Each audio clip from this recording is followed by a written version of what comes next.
बिस्मिल्लाहिर्रहमानिर्रहीम। अस्सलामु अलैकुम वरहमतुल्लाहि वबरकातुहू। नहमदुहु व नुसल्ली अला रसूलिहिल करीम। अम्मा बाद। कलमा तय्यबा पढ़ने की फजीलत, ला इलाहा इल्लल्लाह पढ़ने के फ़ायदे। मोहतरम नाज़रीन, आज की इस वीडियो में मैं आपको कलमा तय्यबा यानी ला इलाहा इल्लल्लाह पढ़ने की फजीलतें और बरकतें हदीस पाक की रोशनी में बताऊंगा। इस वीडियो को आखिर तक ज़रूर देखिएगा, इंशाअल्लाह आपको बहुत फ़ायदा होगा। और सवाब की नीयत से दूसरे मुसलमानों को भी शेयर करें ताकि उनको भी फ़ायदा पहुँचे।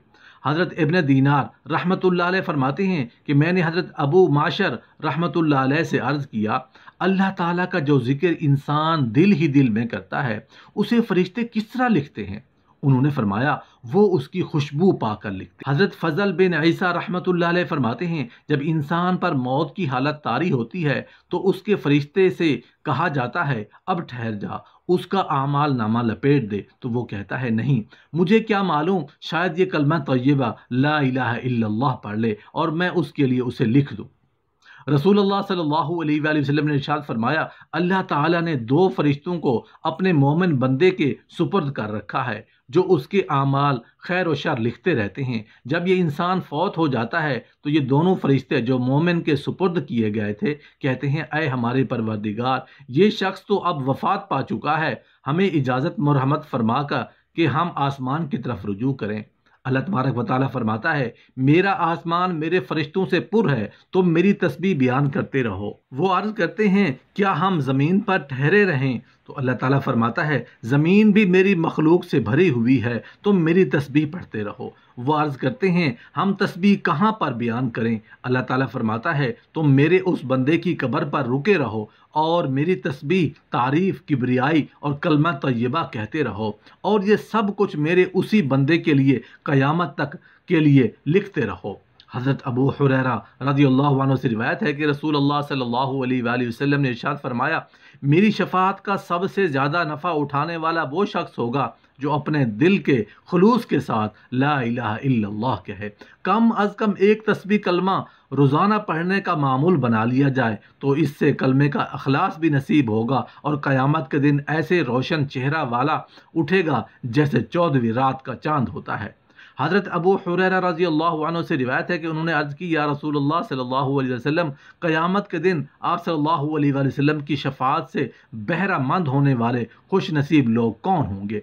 आप सल्लल्लाहु अलैहि वसल्लम ने फरमाया, ऐ अबू हुरैरा, मेरा गुमान यही था कि तुमसे पहले मुझसे ये बात कोई नहीं पूछेगा, क्योंकि मैं तुम्हारी हदीस सुनने की हिस्स को जानता हूँ। फिर आप सल्लल्लाहु अलैहि वसल्लम ने फरमाया, क़यामत के दिन मेरी शफाअत पाने वाले खुश नसीब वो होगा जो सदक दिल से ला इलाहा इल्लल्लाह कहे। एक हदीस इब्न माजा में रिवायत है, हज़रत सैयदना जाबिर रज़ियल्लाहु अन्हु फरमाते हैं, मैंने रसूलुल्लाह सल्लल्लाहु अलैहि वसल्लम को फरमाते हुए सुना, सबसे अफसल ज़िक्र ला इलाहा इल्लल्लाह है और सबसे अफसल दुआ अल्हम्दुलिल्लाह है।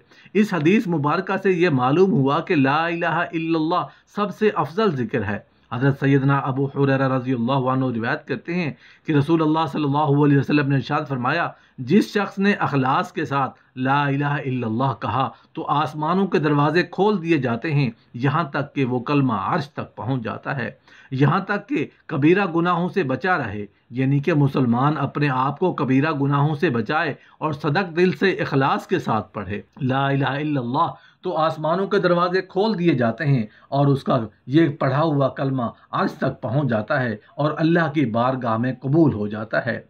हज़रत अबू हुरैरा रज़ियल्लाहु अन्हु से रिवायत है कि रसूलुल्लाह सल्लल्लाहु अलैहि वसल्लम ने फरमाया, अपने ईमान की तजदीद किया करो। अर्ज़ किया गया, या रसूलुल्लाह सल्लल्लाहु अलैहि वसल्लम, हम अपने ईमान की तजदीद कैसे किया करें? तो आप सल्लल्लाहु अलैहि वसल्लम ने फरमाया, ला इलाहा इल्लल्लाह कसरत से पढ़ा करो। हम तमाम मुसलमानों को चाहिए कि हम हर वक्त कलमा तय्यबा का विर्द करते रहा करें और उसको पढ़ना अपना मामूल बना लें। रसूलुल्लाह सल्लल्लाहु अलैहि वसल्लम ने फरमाया, तमाम अज़कार में सबसे अफजल ज़िक्र ला इलाहा इल्लल्लाह है और अफजल दुआ अल्हम्दुलिल्लाह है। کلمہ طیبہ کا ورد کرنے سے قیامت کے دن رسول اللہ صلی اللہ علیہ وسلم کی شفاعت بھی نصیب ہوگی۔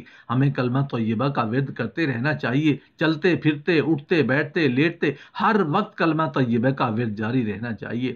اللہ کے ذکر سے ہمیشہ اپنی زبان کو تر رکھا کریں۔ اس کی ایک فضیلت تو یہ ہے کہ ہم ہمیشہ اللہ کا ذکر کرتے رہیں گے اور دوسرا گناہوں اور فضول باتوں سے بچیں گے۔ دعا ہے اللہ جل شانہ ہمیں کثرت سے اپنا ذکر کرنے اور کثرت سے کلمہ طیبہ کا ورد کرنے کی توفیق عطا فرمائے۔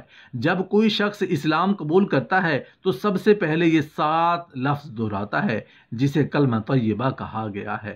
لا الہ الا اللہ محمد الرسول اللہ، یعنی اللہ کے سوا اور کوئی خدا نہیں اور محمد صلی اللہ علیہ وسلم اللہ کے رسول ہیں۔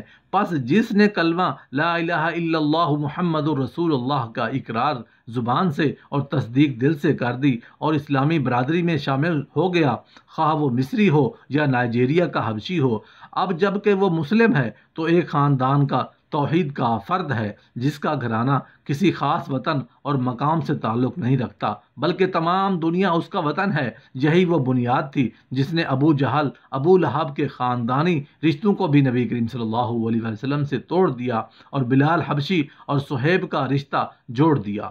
دنیا کے تمام رشتے ٹوٹ سکتے ہیں مگر یہ اسلام کا رشتہ نہیں ٹوٹ سکتا۔ ممکن ہے کہ ایک باپ اپنے بیٹے سے روٹھ جائے، بعید نہیں کہ ایک ماں اپنی گود سے بچے کو الگ کر دے، ہو سکتا ہے کہ ایک بھائی دوسرے بھائی کا دشمن ہو جائے، یہ بھی ممکن ہے کہ دنیا کے تمام عہد، مدت، خون اور نسل کے باندھے پیمان، وفا، محبت ٹوٹ جائے، مگر جو رشتہ پاکستان کے ایک مسلمان کو افریقہ کے مسلمان سے ہے، یا عرب کے ایک بدو کو تاتار کے چرواہے سے ہے، یا ہندوستان کے ایک نو مسلم کو ملک معظم کے ایک قریشی سے پیوست ہو جائے تو جان کرتا ہے تو دنیا میں کوئی طاقت نہیں جو اسے توڑ سکے، جسے خدا نے انسانوں کے دلوں کو اس کلمہ کے ذریعے سے جکڑ دیا ہے۔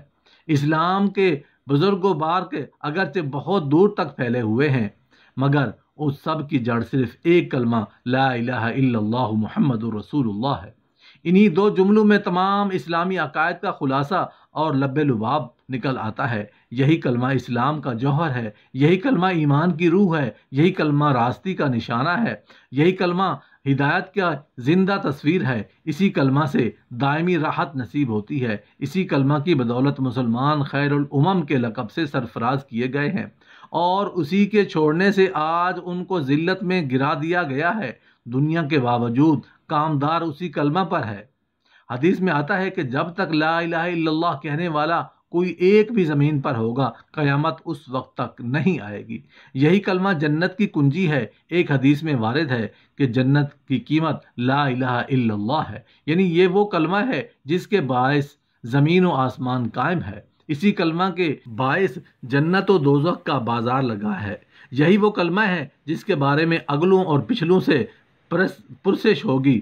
بندہ جب تک 2 سوالوں کا جواب نہ دے لے اس وقت تک اس کے پاؤں زمین سے جنبش نہ کر سکیں گے۔ پہلا سوال یہ ہوگا کہ تم کسے پوچھتے تھے، دوسرا سوال یہ ہوگا کہ انبیاء کا دعوت کا تم نے کیا جواب دیا۔ پہلے سوال کا جواب لا الہ الا اللہ ہے، دوسرے کا جواب محمد الرسول اللہ ہے۔ یہی وہ کلمہ ہے جس کے باعث لوگ مسلم اور کافر ایسے 2 گروہوں میں منقسم ہوئے جن کے درمیان ابتدائے دنیا سے آگ کے شعلے بھڑکتے چلے آ رہے ہیں اور انتہائے دنیا تک بھڑکتے ہی رہیں گے۔ یہ 2 گروہ کبھی آپس میں یکجا جمع نہیں ہو سکتے۔ یہی وہ کلمہ ہے جس کو لے کر 1,24,000 یا کم و بیش انبیاء مبعوث ہوئے اور اسی کے لیے شریعتیں بنائی گئیں۔ یہ حقیقت ہے کہ یہی وہ کلمہ ہے جو دنیا کے سارے انسانوں کو، گوروں اور کالوں کو، نائجیریا اور افریقہ کے حبشیوں اور روم کے عشرت پسندوں کو، آدم کے ہر بیٹے کو، خواہ وہ مصری ہو یا ہندی، عرب کا چرواہ ہو یا استنبول کا تعلیم یافتہ ترک، عربی ہو یا عجمی، ان سارے انسانوں کو ایک پلیٹ فارم پر لا سکتا ہے۔